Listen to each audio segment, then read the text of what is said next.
Assalamualaikum warahmatullahi wabarakatuh. Selamat siang teman-teman. Waalaikumsalam. Waalaikumsalam, Mas Ilham.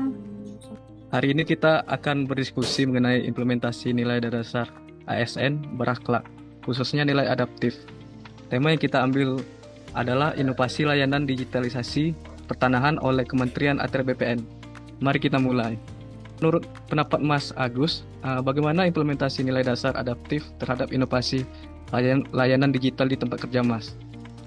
Menurut aku nilai adaptif itu mengajarkan kita untuk terus dan cepat menyesuaikan diri dengan perkembangan zaman ya. Apalagi kita sebagai calon ASN yang modern gitu. Contoh nyata dalam nilai adaptif yang telah diluncurkan oleh ATR BPN itu berupa layanan sertifikat tanah elektronik atau e-sertifikat. Nah, e-sertifikat ini tuh udah berjalan gitu, udah dilakukan juga di Musyawarah Utara gitu. Dengan gini, kehilangan sertifikat fisik, soalnya datanya tuh udah tersimpan secara digital gitu. Soalnya kan sekarang banyak tuh masyarakat yang kayak, wah sertifikat udah hilang, sertifikatku kena banjir gitu. Nah sekarang udah aman karena udah ada e-sertifikat gitu Mas Ilham.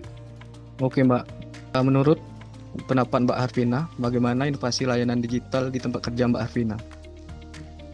Kalau inovasi layanan digital di tempatku, kebetulan di Kantah Kabupaten Bengkulu Selatan, sudah ada beberapa adaptasi yang menggunakan sistem elektronik. Salah satunya yaitu hak tanggungan elektronik, yang mana sekarang itu setiap pengajuan HT diajukan secara elektronik. Jadi nanti setiap pengajuan yang masuk ke aplikasi KKP, kita periksa, lalu kita validasi, dan itu sangat membantu sekali ya untuk kita dalam memproses dalam percepatan transformasi digital satu.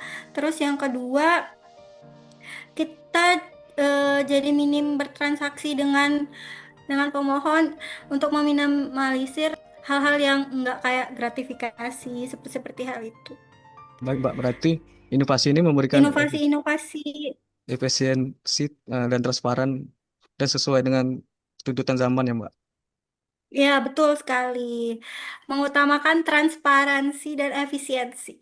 Baik Mbak. Kalau menurut Mas Ega, bagaimana inovasi layanan digital di tempat Mas Ega? Kalau di tempatku ya di Ditjen PSKP itu udah punya satu aplikasi internal yang jadi selama ini kan sering ketika narik data kasus sengketa dan perkara serta konflik itu kan agak lama ya, laporan manualnya itu agak lama.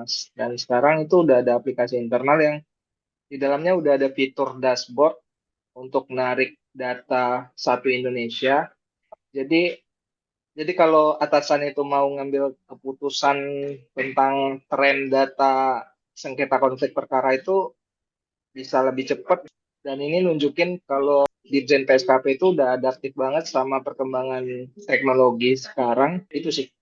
Baik Mas, berarti inovasi ini memberikan kemudahan dalam mempercepat proses birokrasinya Mas, berkaitan Iya, dengan sengketa ya Mas. iya benar sekali. Menurut Mbak Aziza, bagaimana inovasi layanan digital di tempat kerja Mbak Aziza? Kalau dilihat-lihat dari berbagai inovasi yang ada sekarang tuh nilai adaptif tuh bukan cuman teori aja ya, tapi kayak udah benar-benar dipraktekin dalam pelayanan publik. Terus kita juga tuh harus mau terbuka sama perubahan, nggak boleh kaku, harus berani belajar teknologi baru, coba-coba hal-hal kreatif dan cari cara biar gimana caranya layanan ke masyarakat itu makin cepat dan gampang. Soalnya kalau kita nggak adaptif, ya pasti bakal ketinggalan zaman dan pelayanan ke masyarakat juga nggak bakal maksimal gitu. Jadi bisa kita simpulkan bahwa inovasi layanan digital pertanahan adalah bukti nyata implementasi nilai adaptif ASN. Dengan inovasi ini, pelayanan menjadi lebih cepat, transparan, dan sesuai harapan masyarakat. Mari kita sebagai calon ASN terus berkomitmen untuk adaptif menghadapi tantangan di era digital. Terima kasih Mas Mbak atas diskusinya. Saya akhiri. Wassalamualaikum warahmatullahi wabarakatuh. Waalaikumsalam warahmatullahi Waalaikumsalam warahmatullahi wabarakatuh. wabarakatuh. Waalaikumsalam warahmatullahi wabarakatuh.